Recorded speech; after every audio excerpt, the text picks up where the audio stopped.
கர்த்தருடைய பரிசுத்த நாமத்திற்கு மகிமை உண்டாவதாக. இந்த ஓய்வு நாளின் கால வேளையிலும் கூட தேவ செய்தியை உங்களோடு பேசும்படியாய் தேவன் எனக்கு கொடுத்த கிருபைகளுக்காய் நான் தேவனை துதிக்கின்றேன். உங்கள் அனைவருக்கும் என்னுடைய அன்பின் நல்வாழ்த்துதலை இந்த காலை வேளையில் நான் தெரிவித்துக் கொள்கின்றேன். இந்த மாதம் ஒருவரை ஒருவர் நேசித்தல், லவ் ஒன் அனதர் என்று சொல்லக்கூடியதான தலைப்பில் தேவ செய்தியை நாம் கேட்டுக்கொண்டு வந்து கொண்டிருக்கின்றோம். இன்றைக்கு அதனுடைய அடிப்படையில் தான் 5வது செய்தியை நாம் கேட்க இருக்கின்றோம். இன்றைக்கு நமக்கு கொடுக்கப்பட்டிருக்கின்ற தலைப்பு மன்னிக்கும் அன்பு, லவ் தட் ஃபர்கிவ்ஸ் என்பது இன்றைய நாளுக்குரிய நம்முடைய தலைப்பு. மன்னிப்பு என்பது அல்லது ஃபர்கிவ்னஸ் என்று சொல்லக்கூடியதானது நாம் அடிக்கடி நம்முடைய வாழ்க்கையில் நாம் உபயோகிக்கின்ற ஒரு வார்த்தை. பொதுவாக நாம் பார்க்கின்ற பொழுது அதனுடைய அர்த்தம் என்னவென்று நாம் பார்ப்போமே என்றால், ஒருவர் நமக்கு விரோதமாக ஏதாவது குற்றத்தை செய்வாரே என்றால் நம்முடைய நேச்சுரல் டெண்டன்சி என்னவென்றால் டு டேக் வெஞ்சன்ஸ். அவர்களுக்கு எதிராக அது எதிர்வினை ஆற்றுவது தான் நம்முடைய சாதாரண நிலைமை. ஆனால் மன்னிப்பு என்று வருகின்ற பொழுது அதை நாம் தானாகவே முன்வந்து to let go of it, அதை நாம் அப்படியே விட்டு விடுவது தான் மன்னிப்பு என்று சொல்லிக்கொண்டு நாம் பார்க்கின்றோம். நம்முடைய வாழ்க்கையில் நாம் அதிகமாக சில நேரங்களில் நாம் மன்னிப்பது உண்டு. வேதத்தில் நாம் பார்க்கின்ற பொழுது கூட யோசேப்பினுடைய வாழ்க்கையானது நமக்கு ஒரு நல்ல உதாரணம். யோசேப்பினுடைய வாழ்க்கையில் அவனுடைய சகோதரர்கள் அவனுக்கு விரோதமாக அவர்கள் கோபம் உண்டவர்களாய் யோசேப்புக்கு விரோதமாக காரியங்களை செய்கின்றார்கள். அவனை ஒரு குழியிலே போட்டுவிட்டு விட்டு விடுகின்றார்கள். ஆனால் கொஞ்ச நாட்கள் செய்கின்ற பொழுது யோசேப்பு எகிப்தினுடைய ராஜாவுக்கு, பார்வோனுக்கு அடுத்தபடியாக வருகின்றார். தன்னுடைய சகோதரர்கள் தன்னிடத்தில் செல்ல வேண்டிய ஒரு நிலைமை வருகின்றது பஞ்சத்தின் மூலமாக. இப்பொழுது யோசேப்பு என்ன செய்திருக்கலாமே என்றால் பழி வாங்கி இருக்கலாம், பழி வாங்குவதற்கு வாய்ப்பு உள்ளது. ஆனால் யோசேப்பு என்ன செய்தாரே என்றால் சகோதரர்களை அவர் பழி வாங்கவில்லை. அதற்காக அவர் என்ன செய்கின்றாரே என்றால், அவர்கள் சகோதரர்கள் கேட்கின்ற பொழுது கூட, எங்களை மன்னிக்க வேண்டும் என்று கேட்கின்ற பொழுது கூட அவர் என்ன செய்கின்றாரே என்றால் அதற்கு முன்பாக மனம் வந்து அவர்களை மன்னித்து அவர் விடுவதை நம்மால் என்ன செய்ய முடியுமே என்றால் வேதத்திலிருந்து பார்க்க முடியும். எனவே மன்னிப்பு என்று வருகின்ற பொழுது நாம் உண்மையாக நம்முடைய மனதிலிருந்து மனம் வந்து தன்னிச்சையாக, இட்ஸ் வாலண்டரி ஆக்ட், தன்னிச்சையாக நாம் அவர்களை மன்னித்து விடுவதுதான் மன்னிப்பு அல்லது ஃபர்கிவ்னஸ் என்று சொல்லிக்கொண்டு நாம் பார்க்கின்றோம். நம்ம வேதத்தை நாம் பார்க்கின்ற பொழுது, நம்முடைய ஆண்டவரை நாம் பார்க்கின்ற பொழுது, அவர் God is a God of forgiveness. நம்முடைய தேவன் மன்னிக்கின்ற தேவனாக இருக்கின்றார். நாம் வேதத்தில் பல இடத்தில் நம்மால் பார்க்க முடியும். இஸ்ரவேல் மக்களை அவர் வழிநடத்தி கொண்டு வருகின்றார். பழைய ஏற்பாடாக இருந்தாலும் சரி, புதிய ஏற்பாடாக இருந்தாலும் சரி, அவர் மக்களிடத்தில் சொல்வதெல்லாம் என்னவென்றால், தன்னுடைய பிள்ளைகள் தன்னிடத்தில் வருகின்ற பொழுது அவர்களை அவர் மன்னிக்கின்றவராக இருக்கின்றார். நாம் பல இடங்களில் வாசிக்க முடியும். உபாகமம் 30ஆம் அதிகாரத்தில் முதல் 3 வசனங்களை வாசித்து பார்ப்பீர்களே என்றால், இஸ்ரவேல் மக்களோடு தேவன் சொல்கின்ற பொழுது கூட என்ன சொல்லியிருப்பாரே என்றால், நீங்கள் செல்கின்ற இடங்களில் நீங்கள் எனக்கு விரோதமாக எதையாவது செய்து நீங்கள் சிதறடிக்கப்படுவீர்களே என்றால், நீங்கள் மனம் திரும்பி நீங்கள் என்னிடத்தில் வேண்டுகின்ற பொழுது நான் உங்களுக்கு செவி கொடுக்கின்றவராக இருக்கின்றேன் என்று சொல்லிக்கொண்டு நம்முடைய தேவன் சொல்லியிருப்பதை நம்மால் பார்க்க முடியும். நமக்கு நன்றாக தெரிந்த ஒரு வசனம் உண்டு. 2 நாளாகமம் 7ஆம் அதிகாரத்துடைய 14வது வசனத்தை நாம் வாசிக்கின்ற பொழுது, என்னாமம் தரிக்கப்பட்ட என் ஜனங்கள் தங்களை தாழ்த்தி ஜெபம் பண்ணி என் முகத்தை தேடி தங்களுடைய பொல்லாத வழிகளை விட்டு விலகினால், அப்பொழுது பரலோகத்தில் இருக்கின்ற நான் கேட்டு அவர்கள் பாவத்தை மன்னித்து அந்த தேசத்திற்கு க்ஷேமத்தை கொடுப்பேன் என்று சொல்லிக்கொண்டு தேவன் சொல்லியிருக்கின்றார். தன்னுடைய பிள்ளைகள் தன்னிடத்தில் வருகின்ற பொழுது அவர்கள் மனம் வந்து அவர்கள் மன்னிப்பு கேட்கின்ற பொழுது மன்னிக்கின்ற தேவனாக இருக்கின்றேன் என்று சொல்லிக்கொண்டு தேவன் சொல்லியிருப்பதை நம்மால் பார்க்க முடியும். எனவே நம்முடைய தேவன் மன்னிக்கின்ற தேவனாக இருக்கின்றார். ஆனால் இந்த மன்னிப்பிற்கு காரணம் என்ன? What is the reason that he forgives us? ஏன் நம்மை அவர் மன்னிக்கின்றார் என்று நாம் பார்க்கின்றோம் என்றால் அன்புதான் அதற்கு காரணம் என்று சொல்லிக்கொண்டு வேதத்திலிருந்து நம்மால் பார்க்க முடியும்.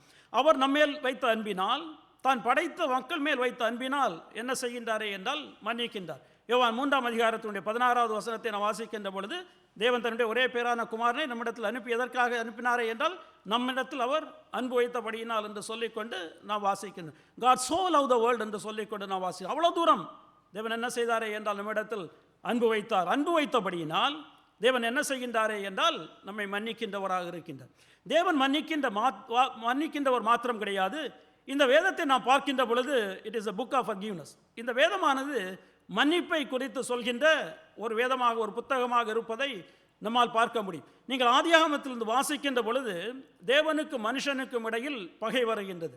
அந்த பகை ஏன் வருகின்றது என்றால், மனுஷன் தேவனுக்கு விரோதமாக, ஆதாமும் ஏவாளும் தேவனுக்கு விரோதமாக பகை செய்கின்றார், தேவனுக்கு விரோதமாக பாவம் செய்கின்றார்கள். அந்த பாவத்தை அவர்கள் செய்கின்ற பொழுது அங்கு பகைமை வருகின்றது. அந்த பகையை தேவன் எப்படி மன்னிக்கின்றார்? அதுதான் வேதம் முழுவதுமே. அதற்காக ஆண்டவராய் இயேசு கிறிஸ்துவை நமக்கு இரட்சகராக அனுப்பி அவர் மூலமாக என்ன செய்கின்றாரே என்றால், இந்த பாவத்தை, நம்முடைய பாவத்தை அவர் என்ன செய்கின்றாரே என்றால் மன்னிக்கின்றார். எனவே வேதத்தை நாம் வாசிக்கின்ற பொழுது வேதமானது மன்னிப்பினுடைய புஸ்தகமாக இருப்பதை நம்மால் பார்க்க முடியும். எனவே நாம் வேதத்தில் நம்ம பார்க்கின்ற பொழுது இரண்டு விதமான மன்னிப்பு இருக்கின்ற. ஒன்று, நாம் பார்க்கின்ற பொழுது வெர்டிக்கல் டைரக்ஷனில் இருக்கின்றது. அப்படி என்றால் தேவன் என்ன செய்கின்றாரே என்றால் நம்முடைய பாவங்களை தேவன் மன்னிக்கின்றார். நம்முடைய பாவங்களை தேவன் மன்னிக்கின்றபடியினால் தேவன் நம்மிடத்தில் எதிர்பார்ப்பது என்னவென்றால், நாம் என்ன செய்ய வேண்டுமே என்றால் மற்றவருடைய பாவங்களை நாம் மன்னிக்க வேண்டும் என்று சொல்லிக்கொண்டு நாம் பார்க்க. எனவே வேதத்தில் நாம் வாசிக்கின்ற பொழுது தேவன் நம்முடைய பாவங்களை மன்னிக்கின்றார். அதே போல் நாமும் என்ன செய்ய வேண்டுமே என்றால் மற்றவருடைய பாவங்களை மன்னிக்க வேண்டும் என்று சொல்லிக்கொண்டு வேதம் என்ன சொல்கின்றது என்றால் நமக்கு கட்டளை கொடுப்பதை நம்மால் பார்க்க முடியும். ஆனால் மன்னிப்பு என்று வருகின்ற பொழுது it's not a very easy thing to do. அது ஒரு எளிதான காரியமே கிடையாது, மிகவும் கஷ்டமான காரியம். அதுவும் பல நேரங்களில் நாம் பார்க்கின்ற பொழுது வெளியரங்கமாக நாம் மன்னிக்கின்றோம் என்று சொல்கின்றோமே தவிர நம்முடைய இருதயத்திலிருந்து நாம் மன்னிக்கின்றோமா என்றால் அது மிகவும் கடினமான ஒரு காரியம். வேதத்தில் பார்க்கின்ற பொழுது கூட சவுல் ராஜாவை நாம் பார்க்கின்றோம். சவுல் ராஜா தாவீதின் மேல் கோபம் இருக்கின்றார். ஏன் கோபப்படுகின்றாரே என்றால் பகை அவருக்கு பொறாமை இருக்கின்றபடியினால் மக்கள் என்ன செய்கின்றார்கள் என்றால் தாவீதை அவர்கள் போற்றுகின்றார்கள். ராஜாவாக இருக்கின்றது சவுல். அதன் மூலமாக தாவீதை கொல்வதற்கு சவுல் அவர் வழிவகுக்கின்றார். பல நேரங்களில் தேடி செல்கின்றார். ஆனால் தேவன் என்ன செய்கின்றாரே என்றால் பல நேரங்களில் தாவீதை தப்பு வைக்கின்றார். அது மாத்திரமல்ல, தாவீது பல நேரங்களில் சவுலை கொல்வதற்குரிய வாய்ப்புகள் இருக்கின்றன. ஆனால் தாவீது என்ன செய்ய மாட்டாரே என்றால் ஒன்றும் செய்ய மாட்டார். ஏனென்றால் தேவனால் அபிஷேகம் பண்ணப்பட்டவரை நான் ஒன்று செய்ய மாட்டேன் என்று சொல்லிக்கொண்டு தாவீது சொல்லிவிடுவார்.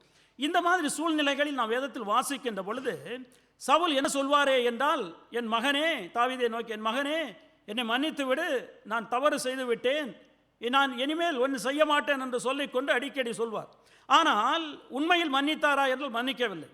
அடுத்து கொஞ்ச நேரத்தில் என்ன செய்வாரா என்றால் திரும்பவும் அவரை கொல்வதற்காக அவர் வழிபார்ப்பதை நம்மால் பார்க்க முடியும். பாருங்கள், இது அநேகமான நேரங்களில் நம்முடைய வாழ்க்கையில் நடக்கக்கூடும். நாம் மன்னிப்போம் என்று சொல்லிக்கொண்டு வெளியரங்கமாக சொல்லலாம். ஆனால் உண்மையில் மன்னிப்போமே என்றால் மன்னித்திருக்க மாட்டோம். நம்முடைய உள்ளத்தில் நாம் பார்க்கின்ற பொழுது பழிவாங்க வேண்டும் என்று சொல்லக்கூடியதான நோக்கம் இருப்பதை நிறைய நேரங்களில் நம்மால் என்ன செய்ய முடியும் என்றால் பார்க்க முடியும். ஏனென்றால் மன்னிக்கின்ற அன்பு எப்படி இருக்க வேண்டுமே என்றால் அந்த மன்னிக்கின்ற அன்பில் பலவிதமான குணாதிசயங்கள் இருப்பதை நம்மால் வேதத்திலிருந்து நம்மால் பார்க்க முடியும். 1 கொரிந்தியர் 13ஆம் அதிகாரம் அழகாக நமக்கு அதை குறித்து சொல்லும். மன்னிப்பு எப்படி இருக்க வேண்டும் என்று சொல்லிக்கொண்டு அதனுடைய 13ஆம் அதிகாரத்தை நாம் வாசிக்கின்ற பொழுது 4 முதல் 7 வசனங்களை நாம் வாசிப்போம் என்றால் உங்களுக்கு நான் வாசிக்கின்றேன். அந்த அன்பு எப்படி இருக்க வேண்டும் என்று சொல்லிக்கொண்டு மன்னிக்கின்ற அன்பு அதனுடைய குணாதிசயங்கள் என்ன இருக்க வேண்டும் என்று நம்மால் வாசிக்க முடியும். 4வது வசனம், அன்பு நீடிய சாந்தமும் தயவும் உள்ளது, அன்புக்கு பொறாமை இல்லை. அப்படி என்றால் பொறாமை இருக்குமே என்றால் உண்மையான அன்பு இருக்க முடியாது. அன்பு தன்னை புகழாது. அப்படி என்றால் என்னிடத்தில் பெருமை இருக்குமே என்றால் என்னால் உண்மையான அன்பை காட்ட முடியுமா என்றால் உண்மையான அன்பை காட்ட முடியாது. இருமாப்பா இராது, அயோக்கியமானதை செய்யாது, தற்பொழிவை நாடாது, சினமடையாது. அப்படி என்றால் என்னிடத்தில் கோபம் இருக்குமே என்றால் அந்த அன்பை என்னால் வெளிக்காட்ட முடியுமே என்றால் காட்ட முடியாது. தீங்கு நினையாது என்று சொல்லிக்கொண்டு ஒரு சில காரியங்களை நம்மால் என்ன செய்ய முடியுமே என்றால் வாசிக்க முடியும். எனவே இந்த குணாதிசயங்கள் இல்லை என்றால் அந்த அன்பில் உண்மையான அன்பாக இருக்க முடியுமே என்றால் அந்த அன்பானது உண்மையான அன்பாக இருக்க முடியாது என்று சொல்லிக்கொண்டு நாம் பார்க்கின்றோம். எனவே பாருங்கள், பல நேரங்களில் ஏன் உண்மையான அன்பு இல்லை என்றால் பொறாமையாக இருக்கலாம், அல்லது கோபமாக இருக்கலாம், அல்லது நம்முடைய பிரைடாக இருக்கலாம். இவைகள் தான் அதற்கு காரணம். நாம் வேதத்தில் நம்ம வாசிக்கின்ற பொழுது கூட முதலில் ஆதாமுக்கு பிறந்த மக்கள் ஆபேலை ஏன் காயின் கொலை செய்கின்றாரே என்றால் பொறாமைதான் காரணம். ஆபேலுடைய பலியை தேவன் ஆசீர்வதிக்கின்றார், காயினுடைய பலியை தேவன் அங்கீகரிக்கவில்லை. அதுதான் காரணம் என்று சொல்லிக்கொண்டு நாம் பார்க்கிறோம். எனவே இந்த அன்பு எப்படி இருக்க வேண்டும், நாம் என்ன செய்ய வேண்டும் என்று சொல்லிக்கொண்டு தான் இன்றைக்கு மன்னிக்கின்ற அன்பு என்று சொல்லிக்கொண்டு இந்த தலைப்பில் நமக்கு ஆதாரமாக கொடுக்கப்பட்டிருக்கின்றது மத்தேயு 18ஆம் அதிகாரம். இந்த மத்தேயு 18ஆம் அதிகாரத்தை நான் பார்க்கின்ற பொழுது, இந்த முழு அதிகாரத்தை நீங்கள் வாசிப்பீர்களே என்றால் 2 கேள்விகளுக்கு ஆண்டவராய் இயேசு கிறிஸ்து அங்கு பதில் கொடுக்கின்றார். தன்னுடைய சீஷர்களோடு அவர் பேசுகின்ற பொழுது 2 கேள்விகள் தான் அங்கே கேட்கப்படுகின்றன. அந்த கேள்விகளுக்கு, அதுவும் ஒரு கேள்விதான் முதலாவது, அந்த கேள்விக்கு விடை கொடுக்கின்ற பொழுது இடையில் இன்னொரு கேள்வி கேட்கப்படுகின்றது. அதனுடைய விடைதான் இந்த 18ஆம் அதிகாரத்தில் நம்மால் பார்க்க முடியும். 18ஆம் அதிகாரத்தை பார்க்கின்ற பொழுது முதலாவது கேள்வி என்ன கேட்கின்றார்களே என்றால், 1வது வசனம், அவ்வேளையிலே சீஷர்கள் இயேசுவினிடத்தில் வந்து பரலோக ராஜ்யத்தில் எவன் பெரியவனாய் இருப்பான் என்று கேட்டார். Who is the greatest in the kingdom of heaven? அதுதான் கேள்வி. யார் பெரியவனாய் இருப்பான்? அப்படி என்றால் அவரிடத்தில் பெருமை இருக்கின்றது. இந்த பரலோக ராஜ்யத்தில் யார் பெரியவனாய் இருப்பான் என்று கேள்வி கேட்கின்ற பொழுது ஆண்டவராய் இயேசு கிறிஸ்து அதற்கு பதில் சொல்வார். என்ன சொல்வாரே என்றால், தன்னுடைய ராஜ்யத்தினுடைய பிள்ளைகள் அவர்களுக்கு இருக்க வேண்டிய மிகவும் மிகவும் முக்கியமான குணாதிசயம் என்னவென்றால், they should be humble. அவர்கள் தாழ்மை உள்ளவர்களாக இருக்க வேண்டும் என்று சொல்லிக்கொண்டு அங்கு சொல்லுவார். சொல்லிவிட்டு அந்த தாழ்மையை எப்படி வெளிக்காட்டுவது, how we can show our humility to others, நாம் எப்படி நம்முடைய தாழ்மையை மற்றவர்களுக்கு காட்ட முடியும்? அது முதலாவதாக நாம் பார்க்கின்ற பொழுது மற்றவர்களை நேசிப்பதன் மூலமாக, நாம் ஒருவரை நாம் நேசிக்கின்றதன் மூலமாக நம்முடைய தாழ்மையை நாம் காட்ட முடியும் என்று சொல்லிக்கொண்டு அங்கு சொல்லுவார். அடுத்து நாம் பார்க்கின்ற பொழுது hatred towards sin, அப்படி என்றால் நம்மிடத்தில் தாழ்மை இருக்குமே என்றால் நாம் பாவத்தை நாம் வெறுக்கின்றவர்களாக இருப்போம். அது மாத்திரமல்ல, மூன்றாவதாக நாம் தாழ்மை உள்ளவர்களாக இருக்கின்ற பொழுது ஒரு நபர் நமக்கு விரோதமாக ஒரு காரியத்தை செய்கின்ற பொழுது நாம் என்ன செய்வோமே என்றால் அவரோடு சமாதானமாக இருப்பதற்கு நாம் வழியை நாடுவோம். அது மாத்திரமல்ல, நான்காவதாக நாம் பார்க்கின்ற பொழுது நாம் தாழ்மையாக இருக்கின்ற பொழுது இந்த சபையானது தேவனுடைய அன்பில் இருக்க வேண்டும், தேவனுடைய பரிபூரணத்தில் இருக்க வேண்டும் என்று சொல்லிக்கொண்டு நாம் முயற்சிப்போம். அது மாத்திரமல்ல, நாம் தாழ்மையாக இருக்கின்ற பொழுது ஒருவருடைய பாவத்தை நாம் என்ன செய்வோம் என்றால் மன்னிப்போம். இதைதான் ஆண்டவராய் இயேசு கிறிஸ்து என்ன செய்வாரே என்றால் இந்த மத்தேயு 18ஆம் அதிகாரத்தில் தன்னுடைய சீஷர்களுக்கு அவர் சொல்லிக் கொண்டு வருவார். இப்பொழுது சீஷர்களுக்கு சொல்லிக் கொண்டு வருகின்ற பொழுது பேதுரு என்ன செய்வாரே என்றால், பேதுருவுக்கு ஒரு கேள்வி இருக்கின்றது. அந்த கேள்விதான் இன்றைக்கு நாம் பார்க்கின்ற இந்த 21வது வசனத்தில் அவர் ஒரு கேள்வியை கேட்கின்றார். அதற்கு ஆண்டவராய் இயேசு கிறிஸ்து என்ன செய்கின்றாரே என்றால் பதிலை அவர் கொடுக்கின்றார். எனவே இன்றைக்கு இந்த நம்முடைய பகுதி 18ஆம் அதிகாரத்தில் 21 முதல் 35 வசனங்களில் 3 காரியங்களின் கீழ் நான் உங்களுக்கு அந்த பகுதியை நான் சுருக்கமாக பேசி நான் கடந்து செல்ல விரும்புகின்றேன். முதலாவதாக the question Peter asked, பேதுரு கேட்ட கேள்வி என்ன என்று சொல்லிக்கொண்டு 21வது வசனத்தில் இருந்தும் 22 முதல் 30 வசனங்களில் the answer Christ gave, ஆண்டவராய் இயேசு கிறிஸ்து கொடுத்த அதனுடைய விடை என்ன என்று சொல்லிக்கொண்டு பார்த்துவிட்டு 31வது வசனத்திலிருந்து அதனுடைய கடைசி வரை 35 வரை the lesson Christ teaches என்று சொல்லிக்கொண்டு 3 தலைப்புகளில் நாம் இந்த பகுதியை சுருக்கமாக நான் பேசி கடந்து செல்ல விரும்புகின்றேன். இந்த பகுதி நமக்கு மிகவும் நன்றாக தெரிந்த ஒரு பகுதி, ஒரு நல்ல ஒரு உவமை, மிகவும் எளிதான ஒரு உவமை, எளிதாக புரிந்து கொள்ளக்கூடியதான உவமை. முதலாவதாக பேதுரு கேட்ட கேள்வி, the question Peter asked, 21வது வசனத்தில் அந்த கேள்வி இருக்கின்ற ஒரு கேள்வியை கேட்கின்றார். அப்பொழுது பேதுரு அவரிடத்தில் வந்து, ஆண்டவரே, என் சகோதரன் எனக்கு விரோதமாய் குற்றம் செய்து வந்தால் நான் எத்தனை தரம் மன்னிக்க வேண்டும்? 7 தரம் மட்டுமோ என்று கேட்டார். பாருங்கள், இந்த கேள்வி கேட்பதற்கு ஒரு காரணம் இருக்கின்றது. இந்த கேள்வி கேட்பதற்கு என்ன காரணம் என்றால், ஆண்டவராய் இயேசு கிறிஸ்துவோடு பேசிக் கொண்டு வருகின்றார். இதே 18ஆம் அதிகாரத்தில் 15வது வசனத்தை வாசிக்கின்ற பொழுது, உன் சகோதரன் உனக்கு விரோதமாக குற்றம் செய்தால், அப்படி என்றால் உன்னுடைய சகோதரன், உன்னுடைய சபையில் இருக்கின்ற நபர்கள் உனக்கு விரோதமாக குற்றம் செய்தால் நீ என்ன செய்ய வேண்டுமே என்றால் நீ அவனிடத்தில் பேசி நீ மன்னிக்க வேண்டும் என்று சொல்லிக்கொண்டு அவர் பேசுவார். இப்பொழுது பேதுருவுக்கு ஒரு கேள்வி வருகின்ற, உண்மையான கேள்வி என்னவென்றால், என்னுடைய சகோதரன் எத்தனை தடவை நான் மன்னிக்க வேண்டும் அவனை? பாருங்கள், இது ஒரு நல்ல ஒரு கேள்வி. நீங்கள் பேதுருவை பார்ப்பீர்களே என்றால், இந்த வேதத்தில் நம்ம பேதுருவை பார்க்கின்ற பொழுது பேதுரு அதிகமாக பேசுகின்றவர். வேதத்தில் நீங்கள் எங்கே வாசித்தாலும் சரி, ஆண்டவராய் இயேசு கிறிஸ்துவினுடைய 12 சீஷர்களில் எந்த சீஷர் தான் அதிகமாக பேசுவாரே என்றால் பேதுரு தான் பேசுவார். நாம் போன வாரம் போதகர் செய்தி கொடுக்கின்ற பொழுது கூட ஆண்டவராய் இயேசு கிறிஸ்து எல்லாருடைய கால்களையும் கழுவார். 12 சீஷருடைய கால்களையும் கழுவார், யூதாஸ் காரியத்தினுடைய கால்களையும் கழுவார். ஆனால் அவர்கள் சொன்னது ஒன்றுமே இங்கே இருக்காது. எதுதான் இருக்குமே என்றால் பேதுரு தான். பேதுரு என்ன சொல்லுவார்? என்னுடைய கால்களை நீர் கழுவ கூடாது என்று சொல்லிக்கொண்டு பேதுரு சொல்வார். அதற்கு ஆண்டவராய் இயேசு கிறிஸ்து ஒரு பதில் கொடுப்பார். பின்பு பேதுரு அதை மாற்றி விடுவார். அது மாத்திரமல்ல, நீங்கள் பல இடங்களில் வேதத்தில் வாசிப்பீர்களே என்றால் பேதுரு தான் அதிகமாக பேசுவார். அது மாத்திரமல்ல, அதிகமான கேள்வி, யார்தான் அதிகமான கேள்வி ஆண்டவராக இயேசு கிறிஸ்து கேட்டிருப்பார்கள் என்றால் பேதுரு அதிகமாக கேட்டிருப்பார். 12 சீஷர்களில் அதிகமான கேள்வியை கேட்கின்றது பேதுரு தான். இந்த மத்தேயு 19ஆம் அதிகாரத்தை நாம் வாசிக்கின்ற பொழுது கூட ஆண்டவராக இயேசு கிறிஸ்து ஒரு காரியத்தை அங்கே சொல்லிக் கொண்டு வருவார்.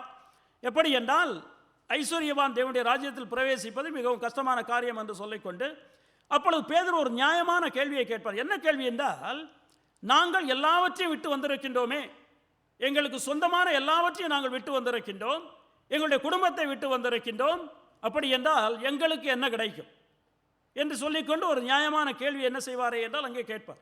அதே போல் தான் இன்றைக்கு இந்த 18வது அதிகாரத்தில் இங்கேயும் என்ன செய்கின்றாரே என்றால், ஆண்டவராக இயேசு கிறிஸ்து சொல்கின்றார், உன்னுடைய சகோதரன் உனக்கு விரோதமாக பாவம் செய்தால் நீ அவனிடத்தில் சென்று நீ பேசி என்ன செய்ய வேண்டும் என்றால் ஒப்புரவாக வேண்டும். இப்பொழுது பேதுருவுடைய கேள்வி, எத்தனை முறை என்னுடைய சகோதரன் எனக்கு விரோதமாக பாவம் செய்கின்றான், குற்றம் செய்கின்றான், நான் எத்தனை முறை அவனை மன்னிக்க வேண்டும் என்று சொல்லிவிட்டு அதோடு நிறுத்தி இருந்தாரா என்றால் பரவாயில்லை. அவர் என்ன செய்கின்றாரே என்றால் தொடர்ந்து பேசுகின்றார். என்னவென்றால், எத்தனை தரம் என்று சொல்லி அவரே கேட்கின்றாரே என்றால் 7 தரமோ 7 தரம் மட்டுமோ என்று கேட்டார். பாருங்கள், இதற்கு காரணம் இருக்கின்றது. என்னவென்றால், யூதர்களுடைய பழக்க வழக்கத்தின்படி, அவர்களுடைய பரம்பரை படி நாம் பார்க்கின்ற பொழுது பரம்பரை வழக்கம் என்னவென்றால் 3 தரம் மன்னிக்க வேண்டும் என்பது. அதாவது முதலாவது ஒரு தடம் குற்றம் செய்தால் மன்னிக்க வேண்டும், 2வது முறை மன்னிக்க வேண்டும், 3வது முறை மன்னிக்க வேண்டும், 4வது முறை மன்னிக்க வேண்டுமா என்றால் தேவை கிடையாது. அதுதான் அவர்களுக்கு அன்றைக்கு இருந்த பழக்க வழக்கங்கள். அதுக்கு சில காரணங்கள் இருக்கின்றன, அது வேண்டாம் இப்பொழுது.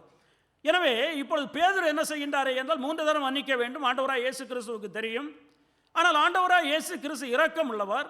அவர் இரக்கம் உள்ளவராக இருக்கின்றபடியினால் அவர் அதிக தரம் சொல்லுவார் என்று சொல்லிவிட்டு இவர் என்ன சொல்கின்றாரே என்றால் 7 தரமா என்று சொல்லிக்கொண்டு அவர் கேட்கின்றார். ஒருவேளை அவர் நினைத்திருக்கலாம், நான் 7 தரம் என்று கேட்கின்ற பொழுது ஆண்டவராக இயேசு கிறிஸ்து என்ன செய்வாரே என்றால் என்னை அவர் புகழ்வார் என்று சொல்லிக்கொண்டு அவர் நினைத்திருக்கலாம். என்ன நினைத்தாரோ தெரியாது. எப்படியும் என்ன செய்கின்றாரே என்றால் இந்த கேள்வியை கேட்டுவிட்டு அவரே அதற்கு ஒரு எண்ணிக்கையும் கொடுக்கின்றார். நான் 7 தரம் மன்னிக்க வேண்டுமா என்று சொல்லிக்கொண்டு பேதுரு என்ன செய்கின்றாரே என்றால் அந்த கேள்வியை ஆண்டவராக இயேசு கிறிஸ்துவிடத்தில் அவர் கேட்கின்றார் என்று சொல்லிக்கொண்டு நாம் பார்க்கின்றோம். இப்பொழுது இரண்டாவதாக ஆண்டவராக இயேசு கிறிஸ்து அதற்கு கொடுத்த விடை, அதான் இந்த 22வது வசனத்திலிருந்து 30வது வசனம் வரைக்கும் ஆண்டவராக இயேசு கிறிஸ்து, அதுக்கு பின்னாடி இருக்கின்ற முழு பகுதி ஆண்டவராக இயேசு கிறிஸ்து பேசுவார். இப்பொழுது ஆண்டவராக இயேசு கிறிஸ்து அதுக்கு முதல் சுருக்கமான விடையை அவர் கொடுக்கின்றார். சுருக்கமான விடை என்னவென்றால் 22வது வசனம், அதற்கு இயேசு 7 தரம் மாத்திரமல்ல 770 தரம் என்று உனக்கு சொல்கிறேன். It's not only 7 time but 70 time 7 என்று சொல்லிக்கொண்டு, அப்படி என்றால் 409 முறை என்று அதனுடைய பொருள் கிடையாது. அதனுடைய பொருள் என்னவென்றால் மன்னிப்பதற்கு ஒரு அளவே கிடையாது. நீ என்ன செய்ய வேண்டாம், ஒவ்வொரு தடவையும் எழுதி வைத்துக்கொண்டு 490 முறை தான் என்பது கிடையாது. மன்னிப்பதற்கு எதுவுமே ஒரு நிரந்தரமே ஒரு நம்பரே கிடையாது.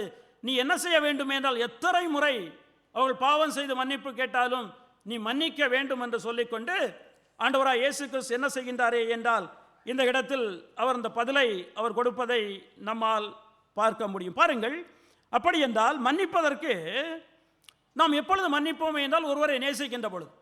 நீங்கள் யோசித்து பாருங்கள், நம்முடைய வீட்டில் கணவன் மனைவி அல்லது பெற்றோர் பிள்ளைகள் அல்லது சகோதர சகோதரிகள் இருக்கின்ற பொழுது நமக்கிடையில் பிரச்சனைகள் வருமா, மனஸ்தாபங்கள் வருமா என்றால் அதிகமாக வரும். நாம் யாராவது கணக்கு வைத்திருப்போமே என்றால் வைத்திருக்க மாட்டோம். நாம் ஒவ்வொரு முறையும் நாம் என்னதான் செய்வோமே என்றால் மன்னிப்போம். அதற்கு காரணம் என்னவென்றால் அவர்கள் மேல் நாம் வைத்திருக்கின்ற அன்பு. எனவே இங்கே ஆண்டவராக இயேசு கிறிஸ்து என்ன சொல்கின்றாரே என்றால் நீ என்ன செய்ய வேண்டும் என்றால் மன்னிப்பதற்கு ஒரு அளவு வைத்திருக்க கூடாது, ஒரு கணக்கு வைத்திருக்க கூடாது. நீ எத்தனை முறை அவன் என்ன செய்தாலும் என்றால் பாவம் செய்தாலும் மன்னிக்க வேண்டும் என்று சொல்லி, அப்படி என்றால் forgiveness there is no limit, அதற்கு ஒரு அளவே கிடையாது என்று சொல்லிக்கொண்டு நாம் பார்க்கின்றோம். இந்த விடையை ஆண்டவராக இயேசு கிறிஸ்து அவனுக்கு கொடுத்து விட்டு பின்பு என்ன செய்வாரே என்றால் கொஞ்சம் விளக்கி அவனுக்கு சொல்லுவார். ஏனென்றால் அதை புரிந்து கொள்ள வேண்டும் என்பதற்காக. பாருங்கள், இதை கேட்பதற்கு நமக்கும் சில வேளைகள் நாம் ஆச்சரியப்படலாம். ஏன் இப்படி நான் எதற்காக மன்னிக்க வேண்டும்?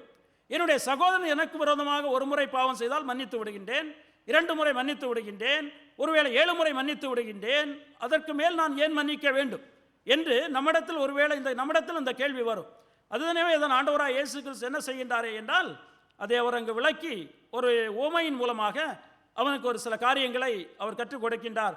அதை நாம் வாசிக்கின்ற பொழுது 23வது வசனம் இப்படி சொல்கின்றது, எப்படியெனில் பரலோக ராஜ்யம் தன் ஊழியக்காரிடத்தில் கணக்கு பார்க்க வேண்டும் என்றிருந்த ஒரு ராஜாவுக்கு ஒப்பாயிருக்கு. அப்படி என்றால் தேவனுடைய பிள்ளைகளாக இருக்கின்ற நாம் ஒரு ராஜ்யத்தினுடைய பிள்ளைகளாக இருக்கின்றோம். நமக்கு ஒரு ராஜா இருக்கின்றார், அந்த ராஜாவுக்கு கீழ் நாம் இருந்து கொண்டிருக்கின்றோம். எப்படி நாட்டில் ராஜாக்கு கீழ் மக்கள் இருக்கின்றார்களோ அதே போல் தான் நாமும் தேவனுடைய ராஜ்யத்தில் ராஜாவின் கீழ் அவருடைய பிள்ளைகளாய் நாம் என்ன செய்து கொண்டிருக்கின்றோம் என்றால் இருந்து கொண்டிருக்கின்றோம். எனவே நாம் எப்படி இருக்க வேண்டும் என்று சொல்லிக்கொண்டு அவர் அங்கே சொல்வதை நம்மால் பார்க்க முடியும். எனவே 24வது வசனத்தில் இருந்து அவர் என்ன செய்வார் என்றால் ஒரு ஓமையை அங்கே சொல்வார். அந்த ஓமையை நாம் பார்க்கின்ற பொழுது மிகவும் எளிதாக புரிந்து கொள்ளக்கூடியதான ஒரு ஓமை. அதில் ஒரு சில காரியங்களை ஆண்டவராக இயேசு கிறிஸ்து மிகவும் தெளிவாக அங்கு பேதுருவுக்கு அவர் விளக்கி சொல்வார். அருமையானவர்களே, இது நாமும் புரிந்து கொள்ள வேண்டிய ஒன்று. நாம் ஏன் நம்முடைய சகோதரர்களை நாம் மன்னிக்க வேண்டும்?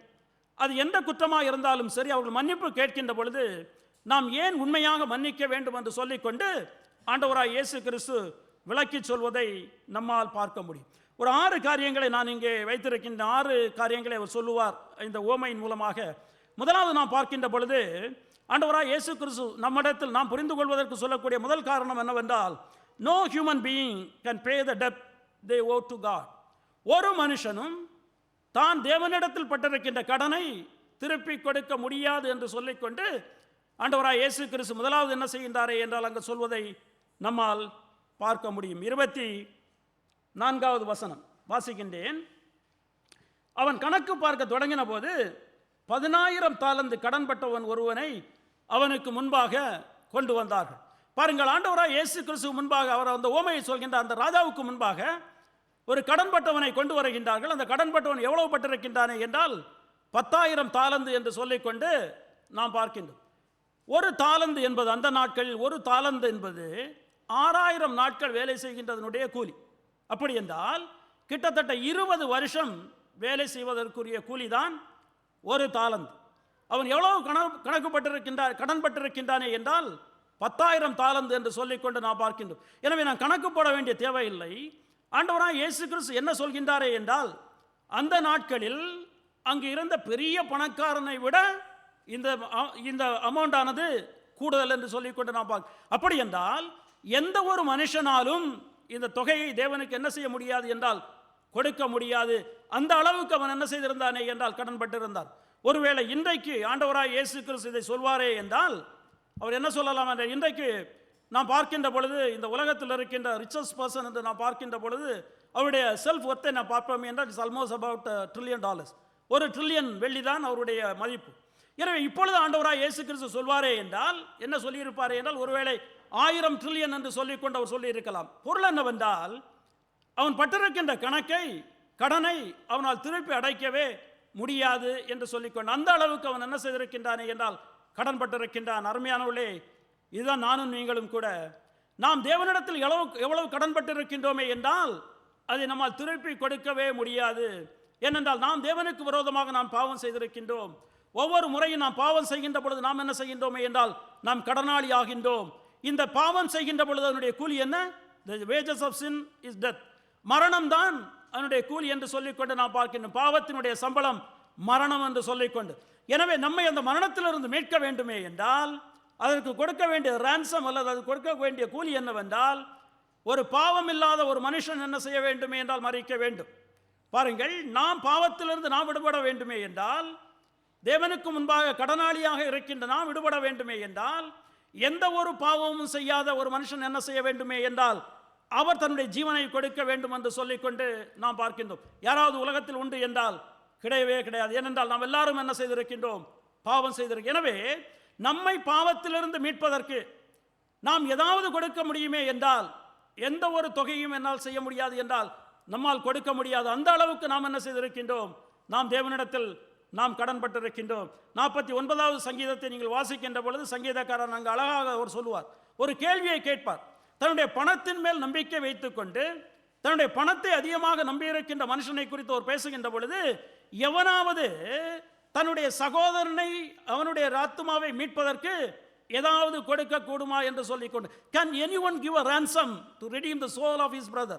அவனுடைய சகோதரனுடைய ஆத்துமாவை மீட்பதற்கு ஏதாவது கொடுக்க முடியுமா என்றால் ஒன்றுமே கொடுக்க முடியாது என்று சொல்லிக்கொண்டு அவர் அங்கே பதில் சொல்வார். ஏனென்றால் இட் இஸ் சோ ப்ரெஷியஸ், அவ்வளவு அருமையானது என்று சொல்லிக்கொண்டு. எனவே தான் பேதுருவில் நாம் வாசிக்கின்ற பொழுது பேதுரு என்ன சொல்வாரே என்றால், நாம் மீட்கப்பட்டிருக்கின்றது வெள்ளியினாலும் பொன்னினாலும் கிடையாது, அழிந்து போகின்ற பொருளினால் கிடையாது, அழியாத மாசற்ற ஆண்டவராய் இயேசு கிறிஸ்துவுடைய இரத்தத்தின் மூலமாக. எனவே அருமையானவர்களே, ஒன்றை நாம் புரிந்து கொள்ள வேண்டும். நாம் தேவனிடத்தில் எவ்வளவு கடன்பட்டிருந்தோமே என்றால், எந்த ஒரு காலத்திலும் எந்த ஒரு விதத்திலும் நம்மால் தீர்த்து கொடுக்க முடியாத அளவுக்கு நாம் என்ன செய்திருந்தோமே என்றால் தேவனிடத்தில் நாம் கடன்பட்டிருந்தோம் என்று சொல்லிக்கொண்டு அந்த இடத்தில் முதலாவதாக ஆண்டவராய் இயேசு கிறிஸ்து அந்த ஓமையை சொல்கின்ற பொழுது, அந்த பேதுருவிடத்தில் பேசுகின்ற பொழுது அந்த ஓமையின் மூலமாக சொல்லுவார். இது நாம் புரிந்து கொள்ள வேண்டும். நாம் தேவனிடத்தில் கடனாளியாக இருந்தோம். ஏன் கடனாளியாக இருந்தோமே என்றால், நாம் பாவம் செய்தபடியினால்.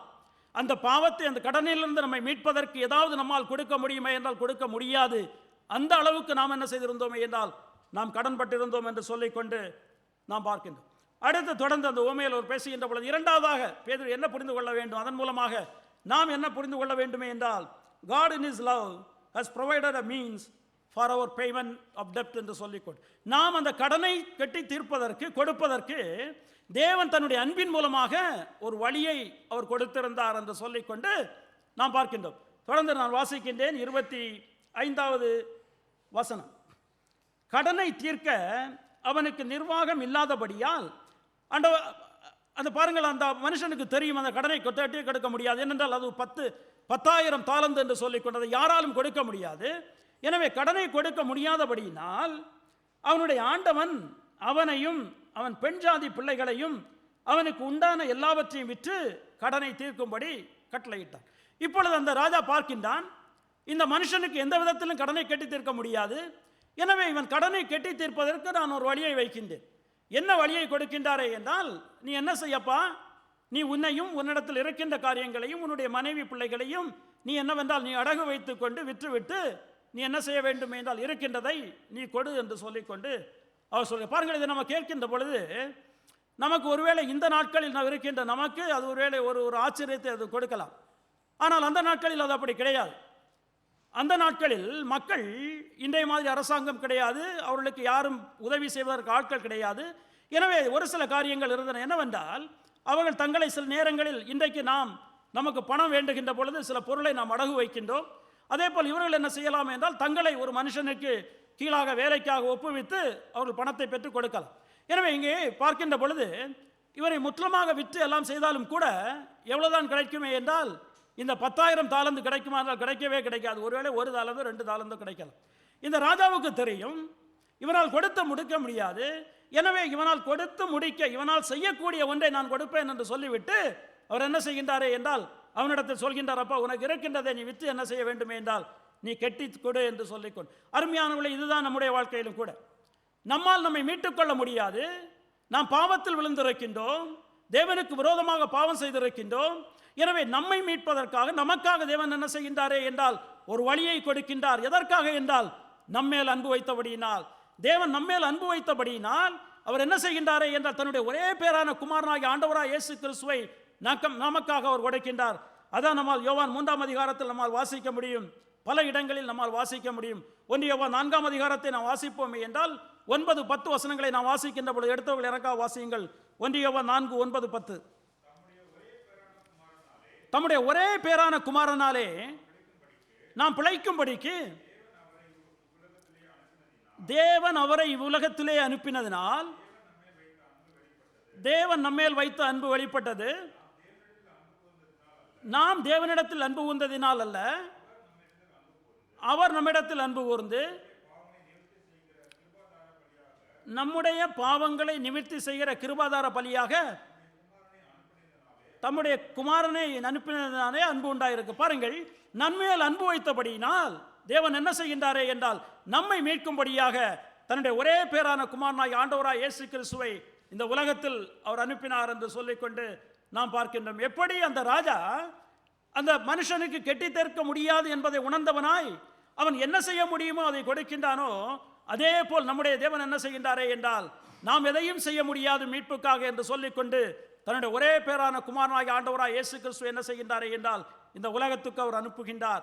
எதற்காக அனுப்பினாரே என்றால் உங்களையும் என்னையும் மீட்கும்படியாய், நாம் செய்ய முடியாததை அவரே என்ன செய்கின்றாரே என்றால் நமக்காக அவர் செய்கின்றார் என்று சொல்லிக்கொண்டு நாம் பார்க்கின்றோம். அடுத்து நாம் பார்க்கின்ற பொழுது மூன்றாவதாக என்ன சொல்ல விரும்புகின்றாரே என்றால், man in his depraved nature will not accept the provision God has provided, but will try to pay by his own means என்று சொல்லிக்கொண்டு, அப்படி என்றால் இந்த பாவத்தில் இருக்கின்ற மனுஷன், சீரழிந்த நிலைமையில் இருக்கின்ற மனுஷன், தன்னால் அவன் தேவனிடத்தில் அவன் வருவானா என்றால் அவன் என்ன செய்ய மாட்டானே என்றால் தேவன் கொடுத்த வழியை உபயோகிக்க மாட்டான்.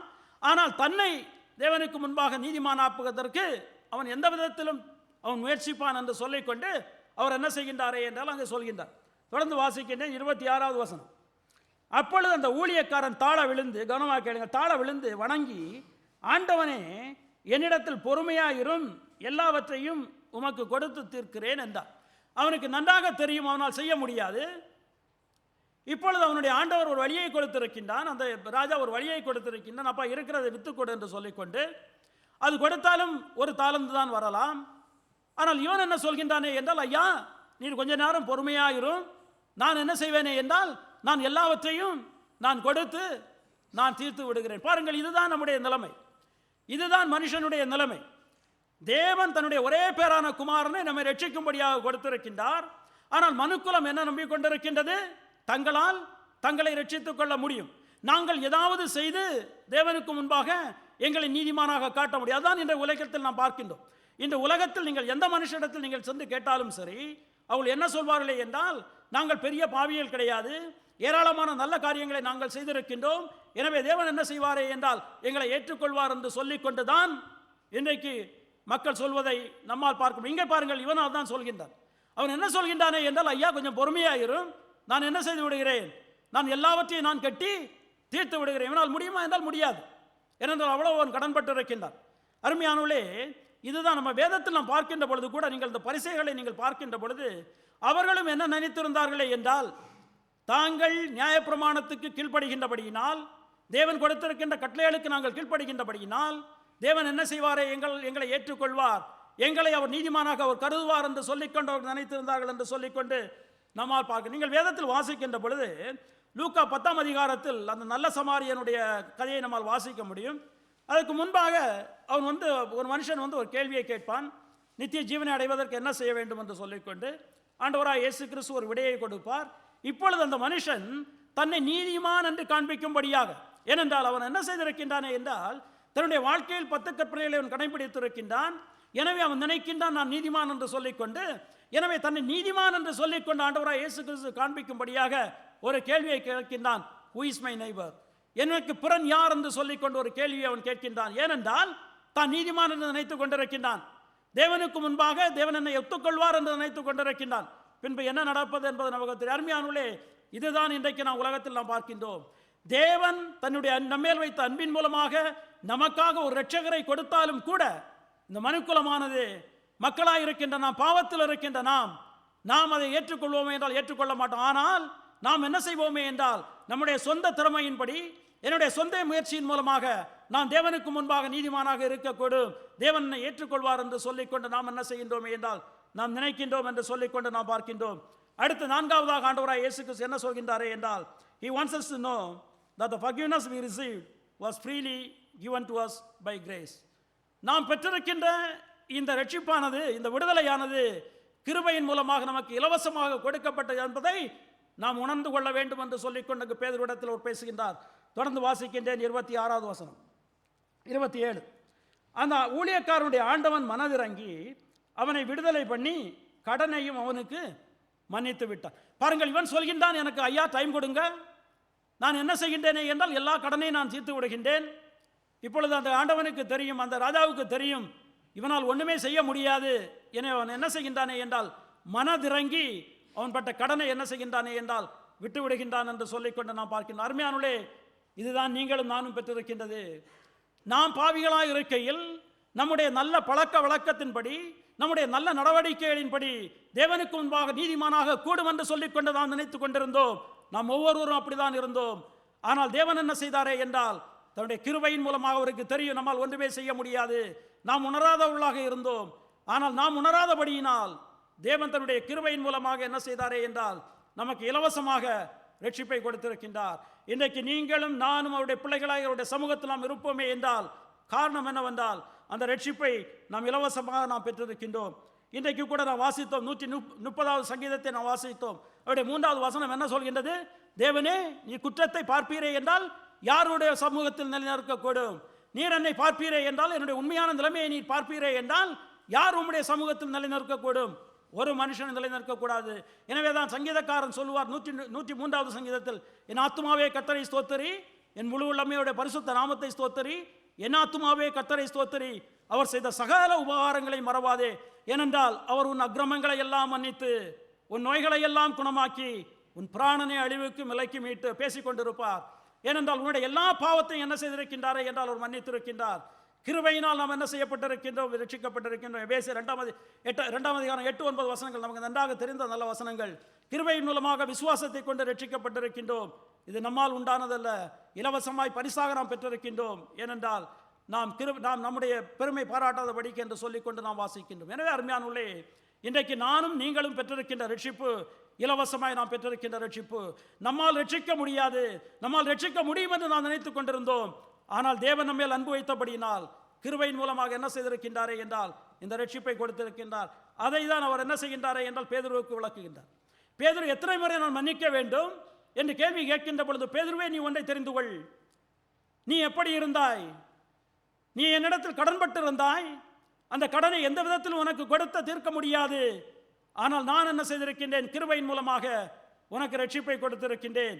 அதை நீ என்ன செய்ய வேண்டுமே என்றால் நீ நினைத்துக் கொள்ள வேண்டும் என்று சொல்லிவிட்டு 5வதாக அவர் என்ன சொல்ல விரும்புகின்றாரே என்றால், என்ன நாம் புரிந்து கொள்ள வேண்டுமே என்றால், he wants us to understand that any sin that our fellow brethren commit against us is nothing or insignificant when we compare to the sin that we committed against God. நம்முடைய சகோதரர் நம்மிடத்தில் பட்டிருக்கின்ற பாவத்தை அல்லது விரோதமாக இருக்கின்றதை நாம் பார்க்கின்ற பொழுது, தேவனிடத்தில் நாம் பட்ட கடனோடு நாம் பார்க்கின்ற பொழுது ஒன்றுமே கிடையாது என்று சொல்லிக்கொண்டு நாம் புரிந்து கொள்ள வேண்டும். பாருங்கள், அடுத்த வசனம் 28வது வசனம். அப்படி இருக்க அந்த ஊழியக்காரன் புறப்பட்டு போகையில் தன்னிடத்தில் 100 வெள்ளி பணம் கடன்பட்டிருந்தவனாகிய தன் உடன் வேலைக்காரி ஒருவனை கண்டு அவனை பிடித்து தொண்டையை நெரித்து, நீ பட்ட கடனை எனக்கு கொடுத்து தீர்க்க வேண்டும் என்றான். இப்பொழுது இவன் இவ்வளவு 10,000 தாலந்து கடன்பட்டிருந்ததை அவன் விட்டுவிட்டான். இவன் செல்கின்ற பொழுது ஒரு மனுஷன் வருகின்றான். அவன் எவ்வளவு கடன்பட்டிருக்கின்றானே என்றால் 100 வெள்ளி என்று சொல்லிக்கொண்டு 100 வெள்ளி பணம் என்று நாம் பார்க்கின்றோம். அப்படி என்றால் நாம் கணக்கு பார்க்கின்ற பொழுது அந்த ஆக்சுவல் நம்பர்ஸ் நம்ம போட வேண்டாம் என்றால் போட்டுவிட்டால் நம்ம கணக்கை பார்க்க முடியும். எத்தனை சைபர் என்று எனக்கே தெரியாது. ஒருவேளை ஒரு தாலந்தை நாம் 1000 வெள்ளி என்று வைத்துக்கொள்வோம். ஒரு தாலந்தை 1000 வெள்ளி என்று வைத்துக்கொண்டால் 10,000 தாலந்து என்று வருகின்றது 10 மில்லியன் வெள்ளி. இப்பொழுது இவன் கடன்பட்டிருக்கின்றது 100 வெள்ளி பணம். இந்த 100 வெள்ளி பணம் எவ்வளவு என்று நாம் பார்க்கின்ற பொழுது 16 வெள்ளி 66 சென்ட். பாருங்கள், இவன் கடன்பட்டிருந்தது 10 மில்லியன் வெள்ளி. ஆனால் இவனிடத்தில் வேலைக்காரன் கடன்பட்டிருக்கின்றது 16 வெள்ளி. இந்த 10 மில்லியன் வெள்ளியை அவன் மன்னித்து விட்டார். இந்த 16 வெள்ளி வெறும் 16 வெள்ளி எங்கே இருக்கின்றது யோசித்து பாருங்கள். அங்கே ஆண்டவராய் இயேசு கிறிஸ்து சொல்கின்றார், ஐயா, இதுதான் பேதுருவே, உனக்கு எதிராக யார் எவ்வளவு பாவம் செய்திருந்தாலும், யார் எவ்வளவு தீங்கு செய்திருந்தாலும், இதுதான் அவர்கள் உன்னிடத்தில் பட்ட கடன். நீ என்னிடத்தில் பட்ட கடன் 10 மில்லியன் வெள்ளி. ஆனால் இவன் யார் தான் என்ன செய்திருந்தாலும் எவ்வளவுதானே என்றால் 16 வெள்ளி மாத்திரமே. அருமையானவர்களே, இதை நாம் யோசிக்க வேண்டும். எந்த ஒரு சகோதரன் நமக்கு விரோதமாக பாவம் செய்தாலும், அவர்கள் எதை தான் செய்தாலும், நாம் முதலாவது என்ன செய்ய வேண்டுமே என்றால் நாம் எவ்வளவு கடன்பட்டிருந்தோம் என்பதை நாம் நினைத்து பார்க்க வேண்டும். நம்முடைய கடனை அவர் என்ன செய்திருக்கின்றாரே என்றால் இலவசமாக மன்னித்திருக்கின்றார். 10 மில்லியன் வெள்ளியை இலவசமாக விட்டிருக்கின்றார். 16 வெள்ளியை நம்மால் விட முடியாதா? இதை தான் நாம் யோசிக்க வேண்டும். அதான் பேதுருவிடத்தில் ஆண்டவராய் இயேசு கிறிஸ்து சொல்கின்றார் அந்த உவமையின் மூலமாக. ஆனால் அவன் என்ன செய்கின்றானே என்றால் விட்டானா என்றால் விடவில்லை. அவருடைய தொண்டையை பிடித்து நெருக்குகிறான் என்று சொல்லிக்கொண்டு நாம் பார்க்கின்ற மர்மையானவர்களே. எனவே நாம் புரிந்து கொள்ள வேண்டியது தான், நம்முடைய சகோதரர்கள் யாராக இருந்தாலும் சரி, நமக்கு விரோதமாக எந்த விதமான காரியமாக இருந்தாலும் சரி, அதை நிறைய நேரங்களில் நாம் மனுஷர்களாக இருக்கின்றபடியினால் விட்டு விடுவது கடினம். ஆனால் நாம் என்ன செய்ய வேண்டுமே என்றால் நாம் நினைத்து பார்க்க வேண்டும், நான் எவ்வளவு கடன்பட்டிருக்கின்றேன், நான் என்னுடைய தேவனிடத்தில் நான் எவ்வளவு கடன்பட்டிருந்தேன், என்னால் கொடுத்த தீர்க்க முடியாததை கடன்பட்டிருந்தேன். அதோடு நான் இதை கம்பேர் பண்ணுகின்ற பொழுது இது ஒன்றுமே இல்லை என்று சொல்லிக்கொண்டு நாம் புரிந்து கொள்ள வேண்டும். அடுத்ததாக கடைசியாக 6வதாக அவர் என்ன சொல்ல விரும்புகின்றாரே என்றால் He wants us to understand that the natural tendency of human beings is to forget the boundless mercy that we received from God. இதுதான் நம்முடைய நேர்மையான நிலைமை. நாம் என்ன செய்கின்றோமே என்றால், நம்முடைய டெண்டன்சி என்னவென்றால், நாம் தேவனிடத்தில் பெற்றிருக்கின்ற அளவில்லாத இந்த ஆசீர்வாதத்தை நாம் என்ன செய்கின்றோமே என்றால் நாம் மறந்து விடுகின்றோம். அதுதான் அருமையானவர்களே நம்முடைய நிலைமை. பாருங்கள், தொடர்ந்து நான் வாசிக்கின்றேன். 29-30 வசனங்கள். அப்பொழுது அவனுடைய உடன் வேலைக்காரன் அவன் காலிலே விழுந்து, என்னிடத்தில் பொறுமையாயிரும், எல்லாவற்றையும் உமக்கு கொடுத்து தீர்க்கிறேன் என்று அவனை வேண்டிக் கொண்டான். அவனோ சம்மதியாமல் போய் அவன் பட்ட கடனை கொடுத்து தீர்க்கும் அளவும் அவனை காவலில் போடுவித்தான். பாருங்கள், அவன் மறந்து விட்டான். 10,000 தாலந்து வெள்ளியை என்னுடைய எஜமான் எனக்காக மன்னித்துரைக்கின்றார். 100 வெள்ளி பணம். 10 மில்லியன் வெள்ளியை எனக்காக மன்னித்திருக்கின்றார். 16 வெள்ளி. அவன் விட்டானா என்றால் விடவில்லை. அருமையானவர்களே, இதுதான் உங்களுடைய என்னுடைய நிலைமை. நமக்காக தேவன் என்ன செய்திருக்கின்றாரே என்றால் நம்முடைய பாவங்களை மன்னித்திருக்கின்றார். எத்தனை பாவங்கள் நாம் செய்திருக்கின்றோம் நம்முடைய வாழ்க்கையில் பிறந்தது முதல். அனைத்து பாவங்களையும் அவர் என்ன செய்திருக்கின்றாரே என்றால் மன்னித்திருக்கின்றார். ஆனால் என்னுடைய சகோதரன் எனக்கு விரோதமாக ஒரு சிறிய பாவம் செய்கின்ற பொழுது அந்த மன்னிக்கின்ற நிலைமை எனக்கு வருகின்றதா? நாம் என்ன செய்து விடுகின்றோமே என்றால் ஏராளமான நேரங்களில் நாம் பெற்ற அந்த மன்னிப்பை நாம் மறந்து விடுகின்றோம். அதை தான் அங்கே அவர் சொல்ல விரும்புகின்றார். இதுதான் நம்முடைய நிலைமை. ஏராளமான நேரங்களில் நாம் என்ன செய்து விடுகின்றோமே என்றால் நாம் பெற்றிருக்கின்ற அந்த மன்னிப்பை நாம் மறந்து விடுகின்றோம். இதை நாம் மறக்கக்கூடாது அருமையானவர்களே. எனவே அருமையால் நான் உற்சாகப்படுத்துகின்றேன். நமக்கு விரோதமாக சகோதரர்கள் பாவம் செய்வார்களே அல்லது விரோதமாக குற்றம் செய்வார்களே என்று நிச்சயமாக நடக்கும். நாம் எல்லாரும் மனிதர்களாக இருக்கின்றபடினால் நாமும் குற்றம் செய்வோம். நம்முடைய சகோதரர்கள் நமக்கு விரோதமாக குற்றம் செய்வார்கள். ஆனால் நாம் என்ன செய்ய வேண்டுமே என்றால், அவர் குற்றம் செய்கின்ற பொழுது நாம் அதற்கு பதில் செய்யாமல் முதலாவது நாம் நினைத்து பார்க்க வேண்டியது, நான் எவ்வளவு கடன்பட்டிருந்தேன், நான் என்ன குற்றம் செய்தேன் என்று சொல்லிக்கொண்டு நாம் நினைக்க வேண்டும். அதை நாம் நினைத்து பார்ப்போமே என்றால் நம்முடைய சகோதரன் நமக்கு செய்கின்றது ஒன்றுமே இல்லாமல் ஆகிவிடும். என அருமையானவர்களே, இதான் ஆண்டவராய் இயேசு கிறிஸ்து என்ன செய்கின்றாரே என்றால் அவனுக்கு கொடுக்கின்ற விடை. பேதுரு கேட்கின்றான், எத்தனை முறை நான் மன்னிக்க வேண்டும்? அவர் சொல்கின்றார், பேதுருவே, நீ நினைத்து பார், நீ எவ்வளவு கடன்பட்டிருந்தாய், அது உனக்கு மன்னிக்கப்பட்டிருக்கின்றது. அப்படி என்றால் நீ எத்தனை தரம் என்றா கேட்கின்றாய்? there is no limit. நீ அதற்காக என்ன செய்ய வேண்டாம் என்ற அளவு கிடையாது. Don't keep an account of his sins. அவனுடைய பாவங்களை குறித்து எந்த ஒரு கணக்கு நீ வைக்க வேண்டாம். you must keep forgiving him. நீ என்ன செய்ய வேண்டும் என்றால் அவனை நீ மன்னித்துக் கொண்டிருக்க வேண்டும் என்று சொல்லிக்கொண்டு, அருமையானவர்களே, நேரமாகிவிட்டு சுருக்கமாக முடிக்கின்றேன். மூன்றாவதாக the lesson Christ teaches. ஆண்டவராய் இயேசு கிறிஸ்து நமக்கு 2 பாடங்களை, முக்கியமாக 2 பாடங்களை நான் எடுத்திருக்கின்றேன். 2 பாடங்களை நமக்கு கற்றுக் கொடுக்கின்றார். முதலாவதாக நாம் பார்க்கின்ற பொழுது, he wants us to forgive our fellow brethren as God in Christ has forgiven us. எப்படி தேவன் ஆண்டவராய் இயேசு கிறிஸ்துவுக்குள்ளாக நம்மை மன்னித்தாரோ அதே போல் நம்முடைய சகோதரர்களை நாம் என்ன செய்ய வேண்டுமே என்றால் மன்னிக்க வேண்டும் என்று சொல்லிக்கொண்டு ஆண்டவராய் இயேசு கிறிஸ்து சொல்வதை நம்மால் பார்க்க முடியும். பாருங்கள், 31 முதல் 33 வசனங்களை வாசிக்கின்றேன். நடந்ததை அவனுடைய உடன் வேலைக்காரர் கண்டு மிகவும் துக்கப்பட்டு ஆண்டவனிடத்தில் வந்து நடந்ததை எல்லாம் அறிவித்தார்கள். அப்பொழுது அவனுடைய ஆண்டவன் அவனை அழைப்பித்து, பொல்லாத ஊழியக்காரனே, நீ என்னை வேண்டிக் கொண்டபடியால் அந்த கடன் முழுவதையும் உனக்கு மன்னித்து விட்டேனே.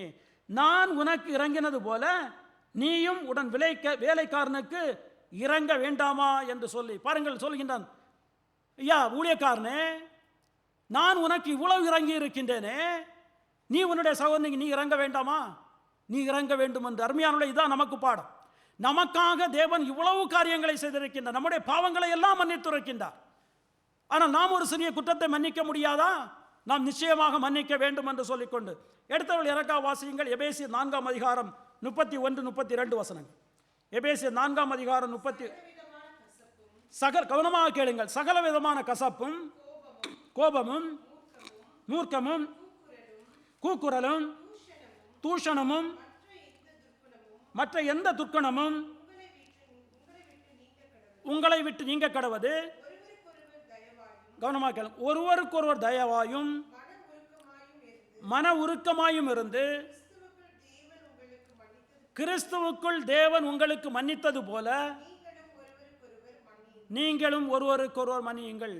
தேவன் என்ன செய்திருக்கின்றாரே என்றால் கிறிஸ்துவுக்குள்ளாக அவர் மூலமாக நமக்கு மன்னிப்பை கொடுத்திருக்கின்றார். எனவே நாமும் மன உருக்கமாயிருந்து ஒருவருக்கொருவர் நாம் என்ன செய்ய வேண்டுமே என்றால் மன்னிக்க வேண்டும் என்று சொல்லிக்கொண்டு 1 யோவான் 4ஆம் அதிகாரத்தை நீங்கள் வீட்டுக்கு சென்று நீங்கள் வாசித்து பாருங்கள். ஒரே ஒரு வசனத்தை நான் உங்களிடத்தில் வாசிக்கின்றேன். 11வது வசனத்தை வாசிக்கின்றேன். 1 யோவான் 4:11. பிரியமானவர்களே, தேவன் இவ்விதமாய் நம்மிடத்தில் அன்பு கூர்ந்திருக்க நாமும் ஒருவரிடத்தில் ஒருவர் அன்பு கூற கடனாளிகளாய் இருக்கிறோம். இவ்வளவு பெரிய அன்பை தேவன் நமக்கு கொடுத்திருக்கின்றார். அதன் மூலமாக நம்முடைய பாவத்தை எல்லாம் மன்னித்துரைக்கின்றார். எனவே நாமும் என்ன செய்ய வேண்டுமே என்றால் நம்முடைய சகோதரரிடத்தில் நாம் அன்பு கூற வேண்டும். அவருடைய பாவங்களை நாம் என்ன செய்ய வேண்டுமே என்றால் மன்னிக்க வேண்டும் என்று சொல்லிக்கொண்டு நாம் வாசிக்கணும். நீங்கள் பல இடங்களில் நம்மால் வாசிக்க முடியும். வேதத்தினுடைய டீச்சிங்கே அதுதான். தேவன் நம்முடைய பாவங்களை மன்னித்துரைக்கின்றார். நம்மால் மன்னிக்க முடியாது, நம்மால் எதையும் செய்ய முடியாது. அவரே நமக்காக கிருபையின் மூலமாக மன்னித்துரைக்கின்றார். ஒரு சகோதரன் செய்த ஒரு சின்ன பாவத்தை நம்மால் மன்னிக்க முடியாதா?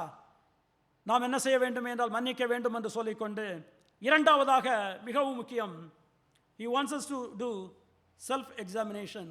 நம்மை நாம் சோதித்த பார்க்க வேண்டும் என்று சொல்லிக்கொண்டு அவர் விரும்புகின்றார். எனவே கடைசி 2 வசனங்களை நான் உங்களுக்கு வாசிக்கின்றேன். அவனுடைய ஆண்டவன் கோபமடைந்து அவன் பட்ட கடனை எல்லாம் தனக்கு கொடுத்து தீர்க்கும் அளவும் உபாதிக்கிறவர்களிடத்தில் அவனை ஒப்பு கொடுத்தான்.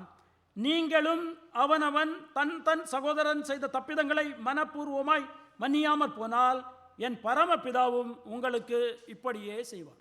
நீங்களும் உங்களுடைய சகோதரர்கள் செய்த பாவத்தை நீங்கள் மன்னிக்கவில்லை என்றால் என்னுடைய பரமபிதாவும் என்ன செய்வாரே என்றால் உங்களுடைய பாவத்தை அவர் மன்னிக்க மாட்டார். இதில் நாம் ரொம்ப கவனமாக இருக்கும். we must be very careful here. அவர் என்ன சொல்ல விரும்புகின்றாரே என்றால் he is not saying that we will lose our salvation. நம்முடைய ரட்சிப்பை நாம் இழந்து போவோம் என்று அவர் சொல்ல வரவில்லை. நீங்கள் வாசிப்பீர்களே என்றால் நமக்கு சில வேளைகள் அது அப்படி தோன்றலாம். ஆனால் அவர் அப்படி சொல்ல வரவில்லை.